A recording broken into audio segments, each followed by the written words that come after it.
Yo, what's up mga katropa? Panibagong vlog na naman tayo. Eto, yung content natin ngayon, kakaiba to. Kasi syempre, sumweldo tayo sa YouTube or sumahod tayo sa YouTube. Naisip ko naman na ayain ko itong mga tao ko no, na kumain sa may Anli Rice doon sa may Noise Anli Rice sa may Patria Antique, no? Pandan yan mga katropa. Eto nga pala, syempre, i-share din natin yung kahit kakaunting blessing natin na natanggap mula kay AdSense, no? Kay YouTube. Kaya eto, naisip ko na kumain kami ng Anli Rice at saka mga tropa, kailangan din na may twist ba? Yung gagawin ko, kung sino pinakamaraming rice na mauubos, meron akong ibibigay na premyo. Syempre, hindi naman kalaki yan kasi hindi naman ganun kalaki yung kinikita natin, no? At syempre, kahit papaano, merong matatanggap na 100, o diba? Saan ka pa? Busog ka na, may 100 pesos ka pa, diba? Kaya ito mga tropa, at excited yung mga tauhan natin, no? Kasi first time daw nilang kumain sa ganito na Anli Rice, kaya eto, malalakas din ka kasi kumain to, kaya dito natin malalaman kung sino ang mananalo. Yung nasa likuran ko ngayon yan, number 1 din yan na malakas kumain, kaya tingin ko siya yung mananalo, pero malay mo may tinatagong kakaiba pa yung ibang kasama, no? Baka meron din palang natatagong talent na kumain, no? Kaya naisipan namin na i-challenge ito. So samahan nyo kami mga tropa at subaybayan ninyo yung video. Let's go!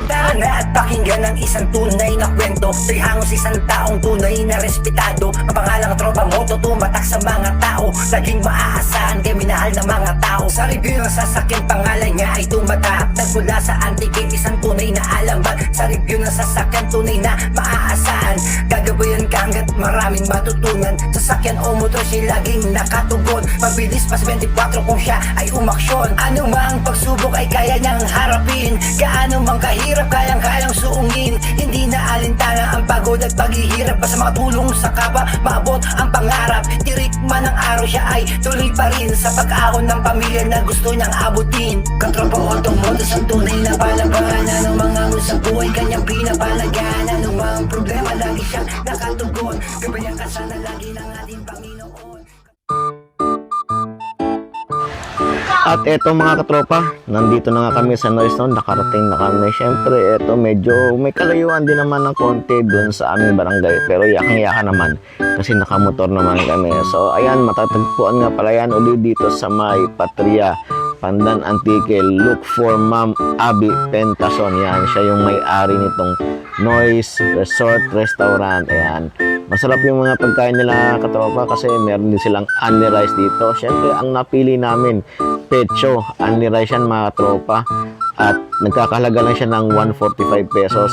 Marami din kumakain dito mga tropa. Ayan yung kanilang mga menu. Ayan, kung makita nyo, merong Anli Rice, merong solo, meron din silang mga sisig, nagsaserve din sila ng mga inom-inom ganon, mga beer, at kung ano pa ang gusto nyo, meron sila dito. Ayan, no, napakaganda ng loob. First time ko dito mga tropa na pumasok, kaya ito agad yung pumasok sa isip ko na puntahan. Yan, kasama natin yung mga nagtatrabaho sa akin. Yan. Siyempre, kapag may blessing tayo natatanggap, share din natin, di ba? Kasi babalik at babalik pa rin sa'yo yung mga blessing na binibigay mo o sinishare mo. So, samahan nyo kami mga tropa. Eto, dumating na nga yung serve namin, no? Nakita nyo naman, ang lalaki ng mga manok. Naka 2 rice agad yung ready dyan. Dumating na. Nami, tayo, what stick? Ang makatuhog yung dapat. Alright, yan. Hindi kasi ako. Kumbaga sa may kundong daw medyo sabad. Di ba? Nakita mo what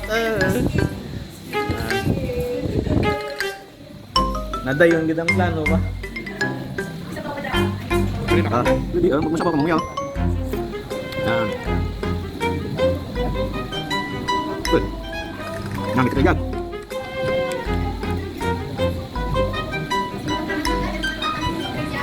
Tubig na ko nyo. Sige. Okay. Pangatlo rin, Merson. Basta ang balka mo ha. Tama ko.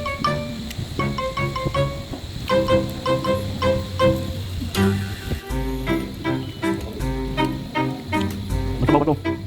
Masabaw ito. Hindi ya, natural lang ako. Para gusto.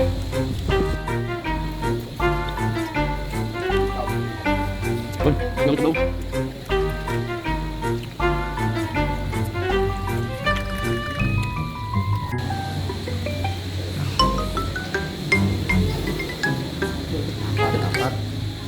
Pangapat. Kamuha pa? Ay.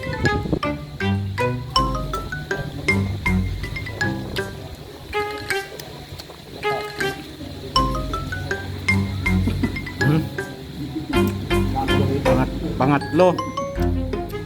Ay, meron pangapat. Pampilan mo ba? Pangapat, pangatlo.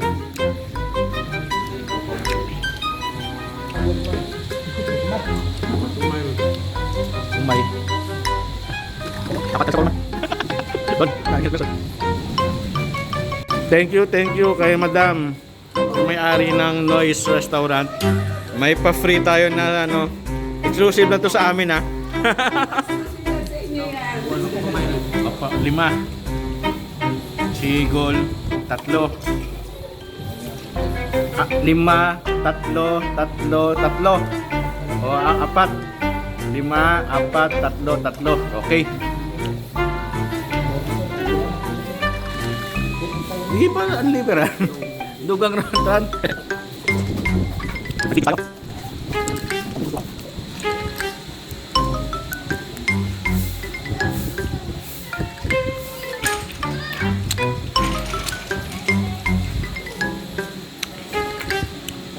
Five, 4.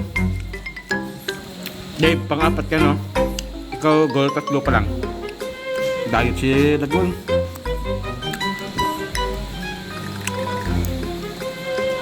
Ganda ng second. Third batch. Na.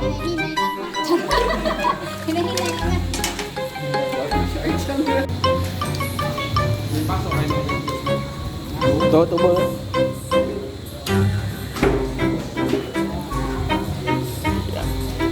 Sino ba lang magdaog sa andang ha? May 100 pesos sa pinakamaraming rice. Ano pa extra 100 pesos sa mananalo. Pang 5, ikaw so 5. Pantay rin ka mo. Wapat buhin.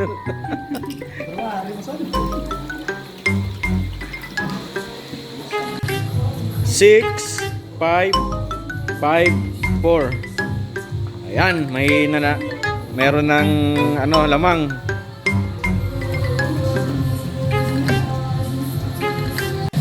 7, 5, 6, 4.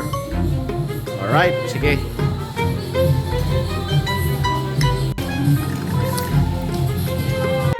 Ayun mga katropa, bale ano yung laban? Dikit ang laban. Lamang lang si Emerson ng isa. Yan, pang ano, 7, 6, 6, 4. Parang pinakamahina si Dagula. Yan. Ito ang pinakalamang 7 rice na siya ngayon. Pero meron akong kilala taga Iloilo, 11 rice kaya niya. Dito rin malalaman. Tapos kung sino ang pinakamaraming rice, may 100 pesos pa para sa akin yan. Preview natin yan sa pinakamaraming rice. Yan. Abangan natin kung sino ang pinakamalakas kumain. Yan, nagdagdag na si Dagol. 7,665. Ayun, may pahabol na naman na sabaw ng bulalo. Napakasarap ng bulalo nila. Sabaw pa lang yan. Ayan, para ganahan. Hindi ko ubos ang kantang yan.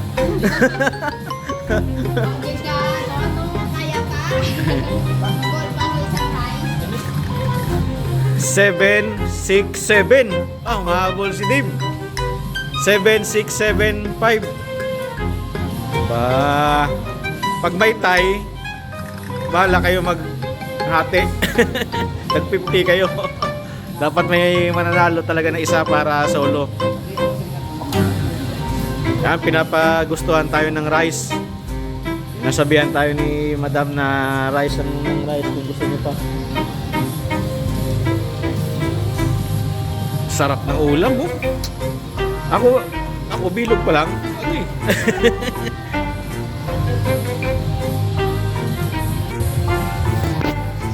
Bumabagal na po si Emerson. Gay na rin ng kakanaw. 8. Okay, 8.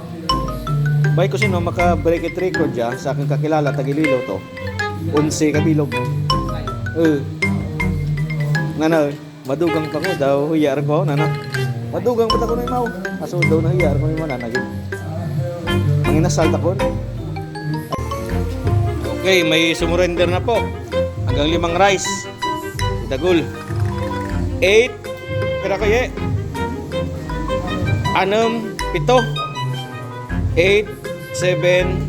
8, 6, 7, 5. Surrender na si Dagul. Okay. 8, 6, 9. Doda agresi ano. Kung magdugang pa si Emerson, matabla, mapatas na darwa. May tie tayo kung magdadagdag siya ng isang rice. Kasi 8, 6, 9, 5. Alright. Kung sino yung pinakamaraming rice, siya yung siya yung may 100 pesos, syempre. May sumurrender na po mga katropa. Si Aye, yan, 2 na lang magkapatid yung naglalaban. Pero kung hindi siya magdagdag, si Dave na yung panalo, si Harold. Surrender na si Emerson, naka 8 rice. Pero dapat simot ang kanin, dapat walang matitira para tatanghalin siyang mananalo ng 100 pesos. Panalo ka na, busog ka pa. O di ba? Saan ka pa? Yan, syempre pumunta kami dito sa Noise Restaurant dito para mag-challenge tayo kasi sumahod din tayo sa YouTube. Ayan, i-share din natin yung blessings natin sa kanila. Ayan, malapit na. Namin?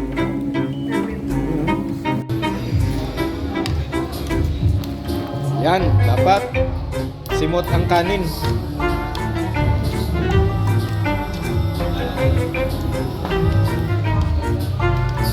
Okay, wala tayong time limit dito.